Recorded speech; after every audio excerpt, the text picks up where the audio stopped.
ಮಧ್ಯರಾತ್ರಿಯಿಂದ ಸಾರಿಗೆ ದರವನ್ನು ಏರಿಕೆ ಮಾಡಿರ್ತಕ್ಕಂಥದ್ದೇನಿದೆ, ಇದು ಇವತ್ತಿನ ಒಂದು ಪ್ರಕರಣ ಆದರೂ ಈ ಸರ್ಕಾರ ಚುನಾವಣೆ ಪೂರ್ವದಲ್ಲಿ ರಾಜ್ಯದ ಈಗಿನ ಮುಖ್ಯಮಂತ್ರಿಗಳು ಮತ್ತು ಕಾಂಗ್ರೆಸ್ ಪಕ್ಷದ ಅಧ್ಯಕ್ಷರು ಇಬ್ಬರು ಒಂದು ಸಹಿಯನ್ನು ಒಳಗೊಂಡಂಥ ಗ್ಯಾರಂಟಿ ಪತ್ರ ಅಂತ ಹೇಳಿ ಪ್ರತಿ ಮನೆಗೆ ಹಂಚಿಸಿ ಮತ ಪಡೆದಿರ್ತಕ್ಕಂಥದ್ದು ಈ ಒಂದು ಕಾಂಗ್ರೆಸ್ನ ನಡವಳಿಕೆ ನಮ್ಮ ಮುಂದೆ ಏನಿದೆ.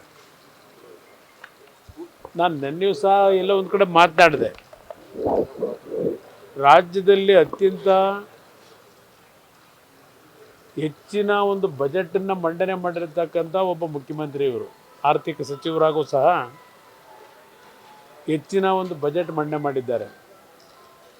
ಇವರ ಸಹಮತದೊಂದಿಗೆ ಈ 5 ಗ್ಯಾರಂಟಿಗಳನ್ನು ಜನತೆ ಮುಂದೆ ನುಡಿದಂತೆ ನಡೆದಿದ್ದೇವೆ.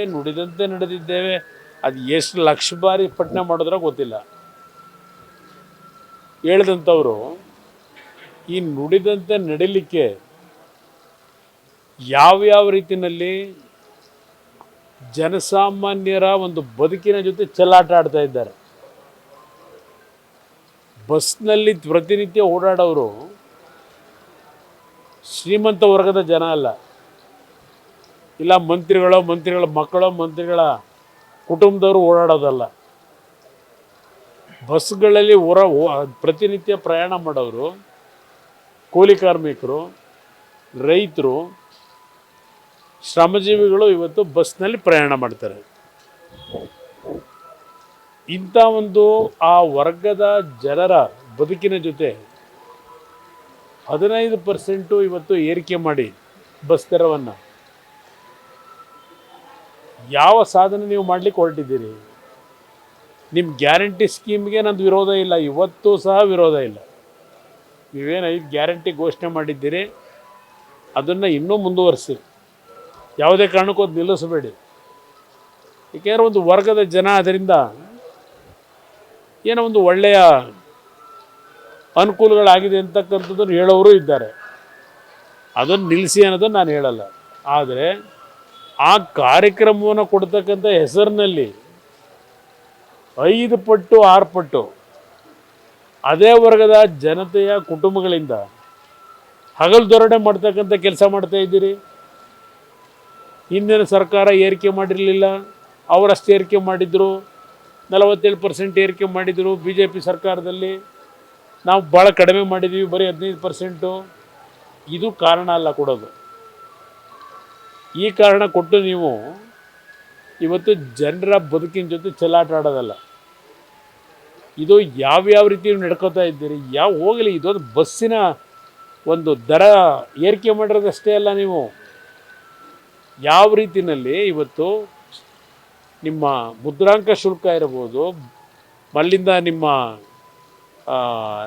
ಇದು ಆಸ್ತಿಯ ಒಂದು ನೋಂದಣಿ ವ್ಯಾಲ್ಯೂಯೇಷನ್ ಜಾಸ್ತಿ ಮಾಡಿರ್ತಕ್ಕಂಥದ್ದು ಇರ್ಬೋದು, ಅದೇ ರೀತಿಯಲ್ಲಿ ಪೆಟ್ರೋಲು ಡೀಸೆಲ್ ದರದ ಸೆಸ್ ಹಾಕಿರ್ತಕ್ಕಂಥದ್ದು ಇರ್ಬೋದು.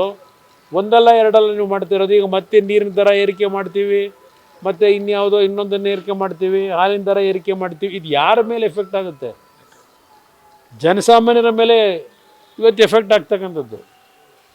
ಅದರಿಂದ ಈ ಸರ್ಕಾರಕ್ಕೆ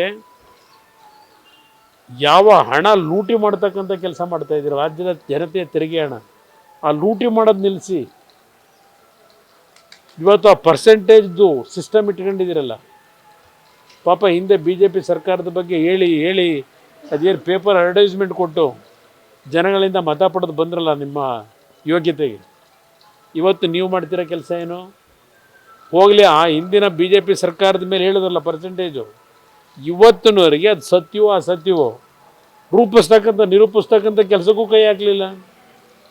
ಇದೇನೋ ಹಿಂದೆ ಗಾದೆ ಮಾತಿದೆಯಲ್ಲ, 100 ಸುಳ್ಳು ಹೇಳಿ 1 ಸತ್ಯ ಮಾಡು ಅಂತ ಹೇಳಿ ಆ ಕೆಲಸ ಮಾಡ್ಕೊಂಡು ಇವತ್ತು ಮತ ಪಡ್ಕೊಂಡಿದ್ದೀರಿ.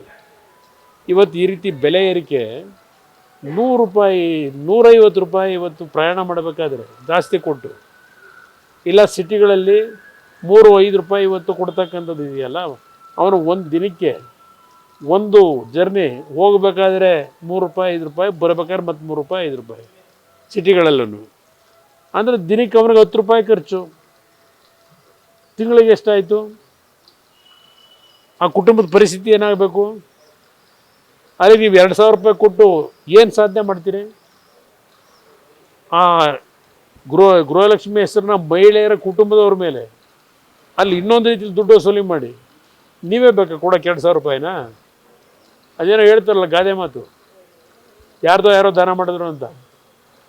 ಆ ಕೆಲಸ ನೀವು ಮಾಡ್ಕೊಂಡು ಕೂತಿದ್ದೀರಪ್ಪ. ಅವ್ರ ದುಡ್ಡು ತೆಗೆದು ಕಿತ್ಕೊಂಡು ಅವ್ರಿಗೆ ಕೊಡೋದು ಏನು ದೊಡ್ಡ ಸಾಧನೆ ನಿಮ್ಮದು ನುಡಿದಂತೆ ನಡೆದಿದ್ದೀರಿ? ಇದರಂಥ ಅತ್ಯಂತ ಕೆಟ್ಟ ರೀತಿಯ ನಿರ್ಧಾರಗಳು ಬಹುಶಃ ದೇಶದ ಇತಿಹಾಸದಲ್ಲಿ ಎಂದೂ ಕಂಡಿರಲಿಲ್ಲ. ಇವೆಲ್ಲ ಮುಂದೆ ಬಹುಶಃ ಇವ್ರು ಹೋಗ್ತಿರೋ ಮಾರ್ಗ ನೋಡಿದ್ರೆ ಹುಡುಕ್ತಾ ಇದ್ದಾರೆ. ಈಗ ಯಾವ್ಯಾವ ರೀತಿಯಲ್ಲಿ ಸಬೂಬುಗಳು ಕೊಟ್ಟುಬಿಟ್ಟು ಈ ಯೋಜನೆಗಳನ್ನು ನಿಲ್ಲಿಸ್ತಕ್ಕಂಥದ್ದಕ್ಕೆ ಏನೇನು ಮುಂದಿನ ದಿನಗಳಲ್ಲಿ ಪೀಠಿಗೆ ಹಾಕಬೇಕು ಅನ್ನೋದಕ್ಕೆ ಇದೆಲ್ಲ ಒಂದು ಹುನ್ನಾರವೂ ನಡೀತಾ ಇದೆ ಅನ್ನೋದು ನನ್ನ ಅಭಿಪ್ರಾಯ. ಇಲ್ಲ, ಅವರೆಲ್ಲ ಪ್ರಯಾಣ ಮಾಡೋರು ಹೆಣ್ಮಕ್ಳು ಹೇಳೋದು ಕೇಳಿಸ್ಕೊಂಡೆ ನಿಮ್ಮೆಲ್ಲ ಇವತ್ತೇನು ಒಂದು ಸಂವಾದ ಮಾಡ್ತಾ ಇದ್ದೀರಿ ಬೆಳಗ್ಗೆಯಿಂದ ಎಲ್ಲ ಹಲವಾರು ನಮ್ಮ ಚಾನಲ್ಗಳಲ್ಲಿ. ಹೆಣ್ಮಕ್ಳು ಸಹ ನಮಗೇನೋ ಕೊಡ್ತೀವಿ ಅಂತೇಳಿ ನಮ್ಮ ಕುಟುಂಬದವ್ರನ್ನ ಈ ರೀತಿ ಹಿಂಸೆ ಕೊಡೋದು ನ್ಯಾಯ ಎಲ್ಲ ಇದು ಅಂತೇಳಿ ಹೆಣ್ಮಕ್ಳು ಹೇಳೋದು ಕೇಳಿಸ್ಕೊತಾ ಇದ್ದೀನಿ. ಆಮೇಲೆ ನನಗೆ ಇನ್ನೊಂದು ಅತ್ಯಂತ ಈ ರಾಜ್ಯದಲ್ಲಿ ಮಂತ್ರಿಗಳು ಯಾವ ಮಟ್ಟಕ್ಕಿದ್ದಾರೆ ಅಂದರೆ, ಯಾರೋ ಮಂತ್ರಿ ಹೇಳ್ತಾನೆ ಮಾಂಸ ತಿನ್ನಕ್ಕೆ 500 ರೂಪಾಯಿ ಇದ್ರೂ ಹೋಗಿ ಮಾಂಸ ತಿಂತೀರಿ, ಇದ್ಯಾವುದು ಬಸ್ ದರಕ್ಕೆಲ್ಲ ಯಾಕೆ ತಲೆ ಕೆಡಿಸ್ಕೋಬೇಕು ಅಂತ ಹೇಳ್ತಾರೆ. ಎಲ್ಲಾದರೂ ಉಂಟಾ? ಮಾಂಸದ ಬೆಲೆ ಎಷ್ಟು ಏರಿಕೆ ಆದರೂ ಹೋಗ್ಬಿಟ್ಟು ಮಾಂಸ ಕೊಟ್ಕೊಂಡು ತಿಂತೀರಿ ಅಂತ ಹೇಳ್ತಾರೆ ಇಷ್ಟು ಲಘುವಾಗಿ. ಆ ಒಂದು ಮಾಂಸ ಒಂದು ತಿಂಗಳಲ್ಲಿ ಆ ಕೆಲವು ಶ್ರಮಿಕ ವರ್ಗದ ಜನ ಇದ್ದಾರಲ್ಲ, ಆ ಕುಟುಂಬದ ಮಕ್ಕಳ ಒಂದು ಆಸೆ ನೆರವೇರಿಸಲಿಕ್ಕೆ 1 kg ಮಟನ್ ತರಬೇಕಾದ್ರೆ ಅವ್ರ ಪರಿಸ್ಥಿತಿಗಳು ಏನಿದೆ ಅನ್ನೋದು ಇವ್ರಿಗೇನಾದ್ರು ಅರ್ಥ ಆಗಿದ್ದರೆ ಈ ರೀತಿ ಲಘುವಾಗಿ ಮಾತಾಡ್ತಿರಲಿಲ್ಲ. ಇವ್ರಿಗೆ ಪಾಪ ಅದೆಲ್ಲ ಲೆಕ್ಕ ಬರೋಲ್ಲ.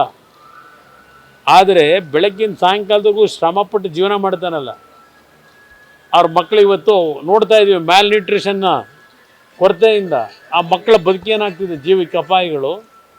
ಮಕ್ಕಳು ಜನ್ಮ ಕೊಡ್ತಕ್ಕಂಥ ತಾಯಂದ್ರ ಪರಿಸ್ಥಿತಿಗಳು ಏನಾಗಿದೆ, ಆ ಕುಟುಂಬಗಳಲ್ಲಿ ಆ ಮ್ಯಾಲ್ ನ್ಯೂಟ್ರಿಷನ್ನ ಒಂದು ಆಹಾರ ತಿನ್ನಲಿಕ್ಕೆ ಸರಿಪಡಿಸ್ಕೊಳ್ಳಿಕ್ಕೆ ಎಷ್ಟು ಶ್ರಮ ಹಾಕಬೇಕು ಅಂತಕ್ಕಂಥದ್ದು ಆ ವರ್ಗಕ್ಕೆ ಗೊತ್ತಿದೆ. ಸೊ ಈಗ ಪ್ರತಿಯೊಂದರಲ್ಲೂ ಫಿಕ್ಸ್ ಆಗೋಗಿದೆಯಲ್ಲ. 60 ಅವರ ಪಕ್ಷದ ಗುತ್ತಿಗೆದಾರರೇ, ತುಮಕೂರಿನ ಯಾವುದೋ ಒಂದು ಅಸೋಸಿಯೇಷನ್ನು ಅವ್ರ ಪಕ್ಷದ ಕಾರ್ಯಕರ್ತರೆ 60% ದಾಟಿದೆ. ಅವರೇ ಎಷ್ಟೋ ಪರವಾಗಿರಲಿಲ್ಲ ಅಂತೇಳಿ ಹಿಂದಿನ ಸರ್ಕಾರದ ಬಗ್ಗೆ ಕಾಂಗ್ರೆಸ್ನ ಗುತ್ತಿಗೆದಾರರೇ ಸರ್ಟಿಫಿಕೇಟ್ ಕೊಡ್ತಾವ್ರೆ. ಹೋಗಲಿ, ಅದು ಕಾಂಟ್ರಾಕ್ಟ್ ತಗೋಬೇಕಾದ್ರೆ PWDನಲ್ಲೋ ಇರಿಗೇಷನಲ್ಲೋ ಮಾಡ್ಕೊತಿದ್ದು ಇವ್ರುಗಳು ಲೂಟಿ ಹೊಡಿಯೋದೊಂದು ಭಾಗ ಹೊಡಿತಿರೋದು. ಈಗ ಮನೆ ಹಂಚಿಕೆ ಮಾಡಬೇಕಾದ್ರೂ ದುಡ್ಡು ಕೊಡಬೇಕಂತೆ. ಹಿಂದೆ ಯಾವನೋ PDO ತಗೊಳ್ಳೋನು 1,20,000 ರೂಪಾಯಿಗೆ ಕಮಿಷನ್ ಅಲ್ಲಿ ಆ ಹಳ್ಳಿಲಿ ಆ PDO ತಗೊಳ್ಳೋನು. ಈಗ ವಿಧಾನಸೌಧದಲ್ಲೇ ಶುರು ಆಗೋಯ್ತು. ಈಗ ಮಂತ್ರಿಗಳಿಗೆ ಕೊಟ್ಟು ಮನೆ ರಿಲೀಸ್ ಮಾಡಿಸ್ಕೋಬೇಕು. ಇನ್ನು ಹಲವಾರು ಇಲಾಖೆಯಲ್ಲಿ ದುಡ್ಡು ತರಬೇಕಾದ್ರೆ ಮೊದಲು ಪರ್ಸೆಂಟೇಜು ಮಂತ್ರಿ ಕೊಟ್ಟು ಆಮೇಲೆ ದುಡ್ಡು ರಿಲೀಸ್ ಆಗಬೇಕು. ಪ್ರತಿ ಇಲಾಖೆಯಲ್ಲಿ ಫಿಕ್ಸ್ ಮಾಡ್ಕೊಂಡಿದ್ದೀರಿ. ಜಗಜ್ಜಾಹಿರ ಇದು ಎಲ್ಲಿದೆ? ಕುಮಾರಸ್ವಾಮಿ ಕಾಲದಲ್ಲಿ ಮಾಡ್ತಿರೋ ಅದಕ್ಕಿದೆ ಹೇಳ್ತಾರೆ, ಇದು ಹೇಳ್ತವೆ. ಯಾರ ಮಾನ ಮರ್ಯಾದೆ ಇದೆ ಅವರಿಗೆ? ದುಡ್ಡು ತಿನ್ನೋಕ್ಕೂ ಒಂದು ಇತಿಮಿತಿ ಬೇಡ ಇದಕ್ಕೆ. ಅಧಿಕಾರಿಗಳು ಎಲ್ಲಿಂದ ಕೆಲಸ ಮಾಡ್ತಾರೆ ಈ ಥರ ಆಗೋದ್ರೆ? ಯಾತಕ್ಕೆ ಆತ್ಮಹತ್ಯೆಗಳು ನಡೀತವೆ? ರೈತರ ಆತ್ಮಹತ್ಯೆ ನೋಡ್ತಾ ಇದ್ದೋ. ಇವತ್ತು ಪ್ರತಿನಿತ್ಯ ಸರ್ಕಾರಿ ನೌಕರರು ಆತ್ಮಹತ್ಯೆ, ಕಾಂಟ್ರಾಕ್ಟರ್ಗಳು ಆತ್ಮಹತ್ಯೆ. ಈ ಪರಿಸ್ಥಿತಿ ತಂದಿಟ್ಕೊಂಡಿದ್ದೀರಿ. ಒಂದು ಅಡ್ಮಿನಿಸ್ಟ್ರೇಷನ್ ಇದೆಯಾ ರಾಜ್ಯದಲ್ಲಿ? ಸತ್ಯಮೇವ ಜಯತೆ. ಅಯ್ಯೋ ರಾಮ, ಏನು ಸತ್ಯಮೇವ ಜಯತೆ ಸಿದ್ದರಾಮಯ್ಯನವರೇ? ಹೊರಗಡೆ ನೀವು ಹೇಳೋದಕ್ಕೂ ನಿಮ್ಮ ಆತ್ಮಕ್ಕೆ ಒಂದು ಉತ್ತರ ಕೊಟ್ಟುಕೊಳ್ಳಿ. ನೀವು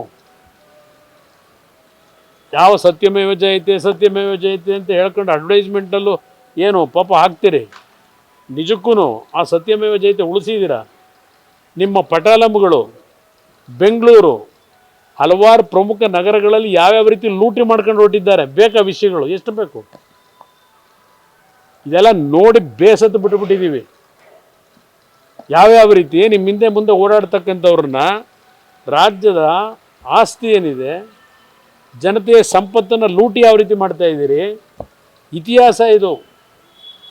ಇದನ್ನು ನೀವು ಕದ್ದು ಮುಚ್ಚು ಮಾಡ್ಕೊಳ್ಳೋಕ್ಕಾಗಲ್ಲ. ಮುಂದೆ ಇದಕ್ಕೆಲ್ಲ ಬೆಲೆ ತೆರಬೇಕಾಗ್ತದೆ. ಪ್ರಬಲ ವಿರೋಧ ಪಕ್ಷವಾಗಿ ಬಿಜೆಪಿ ಸರಿಯಾಗಿ ಕೆಲಸ ಮಾಡ್ತಾ ಇಲ್ಲ ಸರ್. ಯಾಕಂದ್ರೆ ಅವರ ಪಕ್ಷದ ಒಳಗೆ ನಾನು ಅದಕ್ಕೆಲ್ಲ ವಿರೋಧ ಪಕ್ಷ ಆಡಳಿತ ಪಕ್ಷ ಸರ್ಟಿಫಿಕೇಟ್ ನಾನಲ್ಲ ಕೊಡೋನು, ಜನ ಕೊಡ್ತಾರೆ. ಸರ್ ಈಗ ನಿಮ್ಮ ಪಕ್ಷದಲ್ಲಿ ಯಾರು ಶಾಸಕರ ಖರೀದಿ ಮಾಡೋದಕ್ಕೆ ಪ್ರಯತ್ನ ನಡೀತಿದೆ ಸರ್? ಎಲ್ಲ ನಡೀತಿರ್ತದೆ, ಅದೇನು ಆಗಲ್ಲ. ಬನ್ನಿ, ಹೇಳಿದ್ದೀನಲ್ಲ, ನನ್ನೆಲ್ಲ ಕ್ಲಿಯರ್ ಆಗಿ ಹೇಳಿದ್ದೀನಿ.